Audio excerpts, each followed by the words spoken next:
Elle a fait du chemin, l'agriculture, depuis le cheval de trait jusqu'aux outils tout automatisés en passant par ces engins gigantesques. Et c'est bien le message délivré la semaine passée par le campus de Mirecourt qui faisait ici, à la ferme de Bracquemont, la promotion de ces formations et de l'une d'entre elles en particulier, l'agroéquipement qui peine aujourd'hui à trouver des candidats. On a constaté que au niveau du remplissage des classes de seconde pro agroéquipement, il y avait un petit peu, on a 25 places et on était parti sur 12 élèves en inscription. Donc on s'est dit il y a quand même un petit souci et on a un petit peu sondé un petit peu autour les concessionnaires, etc. Et eux aussi ils ont du mal à recruter.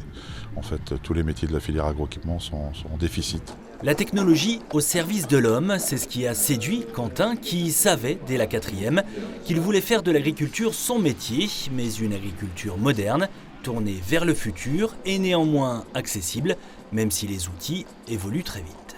Ça avancerait très vite parce qu'à la sortie on arrive à avoir des GPS à une précision de 1 cm de précision, c'est-à-dire entre chaque passage.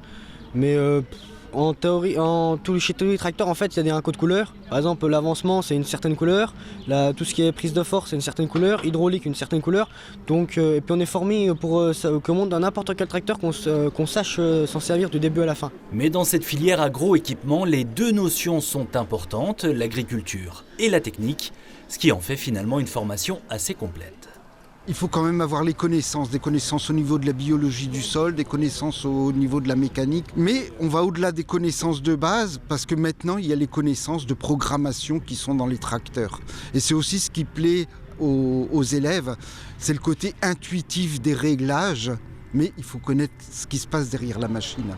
Sur ces images, le campus de Mirecourt présentait donc ses formations avec toutes sortes de démonstrations à des collégiens, surtout des élèves de 3e, pour leur donner envie, dès la rentrée de septembre, de préparer ici un bac pro agroéquipement pour répondre ensuite à une forte demande des employeurs du secteur.